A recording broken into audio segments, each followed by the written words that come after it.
Chegamos àquela fase da pré-campanha eleitoral em que as pessoas olham para os números e, descobrem que mais de metade dos brasileiros realmente preferiam que Lula e Bolsonaro sumissem do mapa político. E logo concluem, é hora de uma terceira via. A gente já viu esse filme antes. A semana abriu com dois movimentos. Um do ex-presidente Michel Temer, do MDB, o outro do governador gaúcho Eduardo Leite, do PSDB. Leite deu uma entrevista à Jovem Pan em que essencialmente diz aquilo que já vinha dizendo, olha, para quem quisesse ouvir, sim, ele quer ser candidato à presidência da República, mas não basta ele querer, e Leite tem clareza disso. É preciso que um grupo se reúna no entorno de um projeto que, para esse grupo, faça sentido que ele o lidere. Temer está tendo conversas, segundo ouviram Robson Bonin da Veja e Pedro Venceslau da CNN. O seu objetivo é colocar no mesmo barco os 5 governadores que manifestam ambições presidenciais. O próprio Leite, Ratinho Júnior do Paraná, Romeu Zema de Minas, Ronaldo Caiado de Goiás e Tarcísio de Freitas de São Paulo. O ex-presidente batizou o projeto de Movimenta Brasil e tem uma ambição. Cada governador vai tocando a sua candidatura, mas um sem bater no outro. Eles juntos bancam um programa de governo que represente ideias com as quais o conjunto concorda. Aí, no início de 2026, esse plano é lançado num grande evento. O primeiro semestre seria aquele de definir quem, afinal, sai como candidato. Há 2 pontos nessa conversa que o ex-presidente está organizando, tá? O primeiro são as datas. O segundo é a completa ausência de outro ex-presidente. Jair Bolsonaro não entrou no papo. Bem, nisso e por isso as datas fazem muito sentido. Temer sabe, como os governadores sabem, que no início do ano que vem Jair Bolsonaro vai estar preso, ou então prestes a isso. Mesmo que sua recuperação seja lenta e o estado de saúde dele é mais grave do que o noticiário faz parecer, Bolsonaro não poderá sair por aí dando pitaco em política, porque pelo menos uma prisão domiciliar ele vai ter de enfrentar. Temer manobra o calendário para tirar o ruído provocado por Bolsonaro desse jogo. Ou seja, o projeto de Temer não é um projeto de terceira via. É um projeto de redefinir por completo a direita brasileira pós-Bolsonaro. E por esse caminho pode fazer muito sentido. Se der certo, aliás, pode redefinir por completo a política brasileira. Eu sou Pedro Doria, editor do Meio. Você assina um jornal? Assina um site, alguma newsletter? Assina. Não precisa ser o Meio, tá? Olha, eu vou adorar se for o Meio, mas realmente não precisa ser, sabe? Ser adulto quer dizer um monte de coisas. No século passado, não faz tanto tempo assim, eu lembro, o ritual de deixar de ser jovem e chegar à idade adulta passava por 2 passos. O primeiro, ir morar por conta própria. O segundo, assinar um jornal. Todo mundo fazia isso. A sociedade coletivamente perdeu esse hábito. Mas assinar um veículo de informação não é só pagar para que um maço de papéis chegue à sua porta todo santo dia. É ser cidadão, é assumir consigo o compromisso de que todo dia, por um tempinho que seja, você vai parar para se informar. Não é se divertir nas redes, é se informar. É pensar sobre como está o país, o mundo, construir uma opinião. Não a opinião do colunista, não a do militante, a sua opinião. É também contribuir para que essa máquina que produz informação siga existindo. Como eu disse, eu vou adorar se o seu veículo, o veículo que você escolher for o Meio. Nós precisamos de assinantes. São eles que nos sustentam. Mas talvez não seja o Meio. Tem muito jornalista sério por aí. Pensa nisso. Pague por jornalismo. É a parte de cada um para vir em sociedade. E esse é o ponto de partida.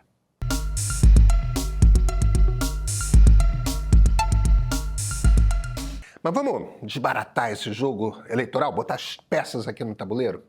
As pessoas costumam achar que a eleição é um jogo no qual os candidatos se lançam, se apresentam e pode dar qualquer coisa. Não funciona assim. A eleição no Brasil é em 2 turnos com uma campanha rápida. Isso cria alguns tipos de estratégia. Quer dizer, existem 3 maneiras de ganhar uma eleição dessas. A primeira é se tornar conhecido. Quando é dada a largada de uma eleição no Brasil, alguns candidatos partem com vantagem. Por quê? Pelo simples fato de que seus nomes são conhecidos. Para alguém que o brasileiro não tem ideia de quem é no início do ano eleitoral, chegar ao segundo turno é muito, muito, muito difícil. Nunca aconteceu desde a redemocratização. Um governador de estado pequeno, por exemplo, pode querer concorrer para a presidência para que o Brasil o conheça. O que mira é a eleição seguinte. O segundo objetivo pode ser chegar em terceiro. Sim, tem mais vantagem ser terceiro do que segundo lugar. O segundo lugar não ganha nada. Já o terceiro tem uma oportunidade. É aquele candidato, aquela candidata que se descolou e, embora não esteja no segundo turno, é a pessoa que recebeu os votos que estarão em disputa. Ambos os concorrentes querem muito seu apoio. Se quem está em terceiro apoia o vencedor, vai para o governo, ganha poder que pode virar espaço político que leve a uma vitória lá na frente. O terceiro objetivo, claro, é ganhar a eleição e ser presidente. As pessoas sempre observam, tem espaço para a terceira via porque a maioria dos brasileiros estão cansados de Lula e Bolsonaro. Então mesmo. Última pesquisa Genial Quest, tomada na última semana de março. 19% dos brasileiros se consideram lulistas. São pessoas que têm um líder político claro. 12% dos brasileiros são bolsonaristas. Mesma coisa, tem um líder político claro. E 66% dos entrevistados realmente preferiam uma terceira pessoa. Qual o problema dessa conta? Bem, 12% são mais à esquerda, 21% estão mais à direita e 33% dizem que não tem posicionamento. Isso não quer dizer que sejam de centro. Quer dizer, na maior parte dos casos, que nem pensam em política. Esse conjunto de brasileiros não quer nem Lula, nem Bolsonaro, mas o que eles querem não é a mesma coisa. Se Lula sai candidato amanhã, num estalo, tem 19% dos votos. Se Bolsonaro indica um nome amanhã, num estalo essa pessoa tem 12% dos votos. O candidato bolsonarista já atrai logo uns tantos daqueles 21% dos votos que são à direita. Eles preferiam não, mas vão. Lula, ou seu candidato, num estalo, igualmente traz um quião dos 12% que preferiam não, mas fazer o que são de esquerda. Aí, quando a gente vê, ambos os candidatos já estão lá pelos 20%. Esses 12% bolsonaristas e 19% lulistas travam o jogo para qualquer terceira via. Só que Bolsonaro é muito bom de rede social e muito mal de estratégia política. Pior ainda para ele, está desesperado. A saúde está muito ruim, a facada foi grave e realmente lhe custou muito. E a perspectiva é de prisão por tentativa de golpe de Estado. Como quer arrancar do próximo candidato à presidência a promessa de graça presidencial para que saia da cadeia, acha que sua melhor estratégia é postergar ao máximo o apoio. E é nisso que Temer parece estar apostando. Se em fevereiro ou março Bolsonaro já estiver fora do jogo, é evidente que seus filhos e Michele estarão fazendo barulho. Só que essa é uma família para lá de confusa.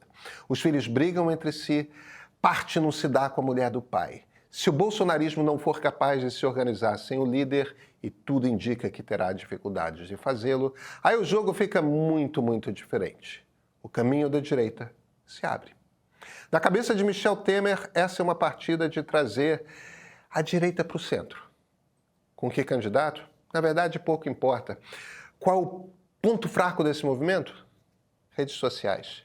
Já tinha outdoor de Bolsonaro no Sul e no Centro-Oeste desde 2014. Ele já mobilizava grupos de WhatsApp desde 2016 e 2017. Quando venceu em 2018, é porque já tinha uma comunicação estabelecida nas redes sociais. É mais do que fazer publicidade nas redes, é construir um movimento. É isso que a esquerda faz mal e o centro sequer começou a fazer. Qual é a leitura de país que o centro político faz? Para os eleitores que votaram em Fernando Henrique Cardoso lá atrás, não importa se foi em 94 ou em 98, era claro, estabilidade da moeda, dinheiro no bolso e esperança de prosperar. Falar em reforma administrativa, isso não é uma pauta que vai fazer brilhar os olhos de ninguém. Precisa, mas não é isso. Existe sim um vasto público querendo uma plataforma mais liberal, querendo crescer por conta própria. A esquerda vem sendo obrigada a conjugar o verbo empreender sem fazer cara de nojo, porque é uma demanda popular. Ou seja, o ex-presidente Michel Temer está fazendo parte do trabalho que é articulação política. Só que não basta isso. É preciso comunicar, é preciso mergulhar nas redes, ter porta-vozes, ter os influenciadores de direita, de uma direita democrática, para construir essa ideia de Brasil na forma de um sonho, uma esperança com a qual as pessoas possam conviver, com o qual as pessoas possam se relacionar. Política não é só trabalho de bastidores, é também trabalho de construir imaginação. Imaginação é o que movimenta eleitores. 21% dos eleitores se encontram mais à direita e não são bolsonaristas. O trabalho é esse. Resta saber se os políticos não bolsonaristas compreendem que não dá para tirar esses votos de lá sem falar a língua digital com a qual esse eleitorado se habitua. Não é à toa que nós somos atacados pelos dois lados, tá? A gente não joga em cima do muro. O meio preza pela liberdade. Liberdade para discordar, para ouvir direita e esquerda, para pensar diferentemente em meio a essa calcificação da polarização. O meio é lugar de conversa, é onde você se informa sobre política, economia, cultura, tecnologia e atualidades, ouvindo diferentes pontos de vista de gente que trabalha com fatos, com números, com análises qualificadas. Temos streaming com filmes que, olha, não repetem o que está por aí e te fazem saber mais e pensar diferente.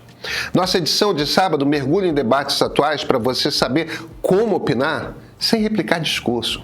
O Meio Político é um conteúdo especial semanal para entender o cenário em Brasília e o que está rolando na política. Quem assina o Meio Premium Mais Cursos ainda tem acesso aos nossos cursos, com grandes nomes explicando política, história, inteligência artificial e muito mais. Vem conhecer o Meio Premium.